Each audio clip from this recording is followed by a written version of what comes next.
Maagang pamasko ang ipinamigay ng DILG at ng isang NGO sa mga biktima ng nagdaang bagyo sa San Rafael, Rodriguez, Rizal. May ulat si Clazel Pardilla.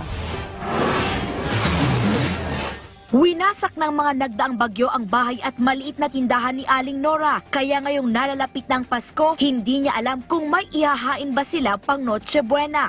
Ang hirap po talagang mawalan ka ng kabuhayan.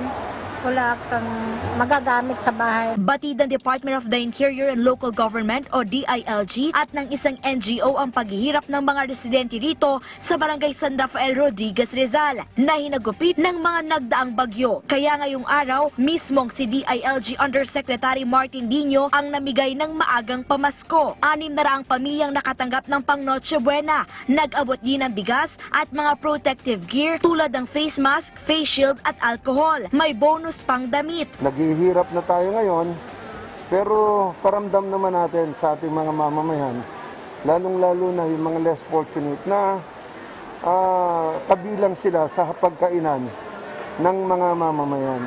Malaking bagay po, ma'am. Malaking bagay po. Magpapasalamat po ako. Kahit paano hindi kami pinabayaan ng Panginoon. At dahil karamihan ng mga kabahayan dito sa Barangay San Rafael ay nakatirik sa bingit ng ilog, makikipag-ugnayan ng DILG sa National Housing Authority para mabigyan sila ng disenteng tahanan. Maghahandog naman ng libreng training ang Philippine Bamboo Industry Development Council sa mga residente ukos sa pagtatanim ng bamboo at mga produktong pwedeng gawin rito. Clazel Pardilla para sa Bayan.